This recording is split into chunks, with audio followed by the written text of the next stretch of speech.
বাসুদেৱ কৃষ্ণ ভক্তিনা পুনলৈ আহিব কিন্তু উভতি যাব নোৱাৰিব।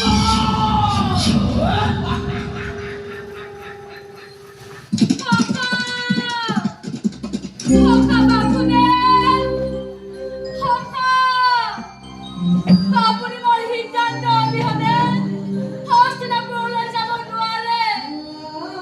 মোৰ সকলো বিপদৰ সময়ত মোৰ ওচৰত থাকিম বুলি আপুনি কথা দিছিল কিন্তু আজি মোৰ মনৰ অৱস্থা নজনাকৈ কেনেকৈ গুচি যাব পাৰিলে, কেনেকৈ পাহৰিব পাৰিলে হস্তিনাৰ ৰাজসভাত আপোনাৰ সখীক কৰা অপমান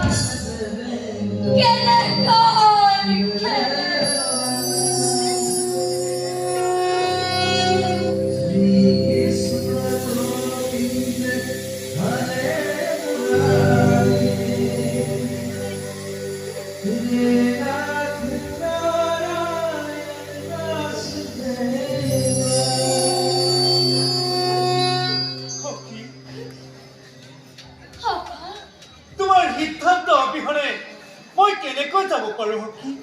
মই জানো আজি বহু প্ৰশ্নই তোমাৰ মনত তোলা দি পৰিছে। তোমাৰ মনৰ সকলো কথা ব্যক্ত কৰা সখী। মই তোমাক কথা দিম, তোমাৰ মনৰ ব্যাকুলতা দূৰ কৰি মই তোমাক সকলো প্ৰশ্নৰে উত্তৰ দিম। আপুনি পাণ্ডৱৰ শান্তিদূতে হস্তিনালৈ যাব, আপুনিও পাহৰিব পাৰিলে মোৰ অপমান কিদৰে মোক সকলোৰে সন্মুখত অপমান কৰি বিভৎস কৰা হৈছিল। এগৰাকী নাৰীৰ সতীত্বক নাৰীত্বক অপমান কৰিছিল সেই আৰু আজি সেই গৌৰৱ অঞ্চলৰ শান্তি প্ৰস্তাৱ লৈ যাব ওলাইছে আপুনি সেই গৌৰৱে আপোনাৰ সখীৰ দেহত কলংকৰ ঘাঁ ছটিয়ালে। সেই গৌৰৱকে আপুনি আজি সকলো পাহৰি বুকুত সাৱটি ল'ব খুজিছে। আপোনাৰ ন্যায়, আপোনাৰ অন্যায় নহয় সখী, তুমি বুজা নাই। মই বুজিছো তোমাৰ মনৰ কথা। মই জানো তোমাৰ সিদ্ধান্ত কি। তোমাৰ সকলো কথা, সকলো সিদ্ধান্ত সফল হ'ব আৰু সেইবাবে হস্তিনালৈ মই যাম পাণ্ডৱৰ শান্তি দূত।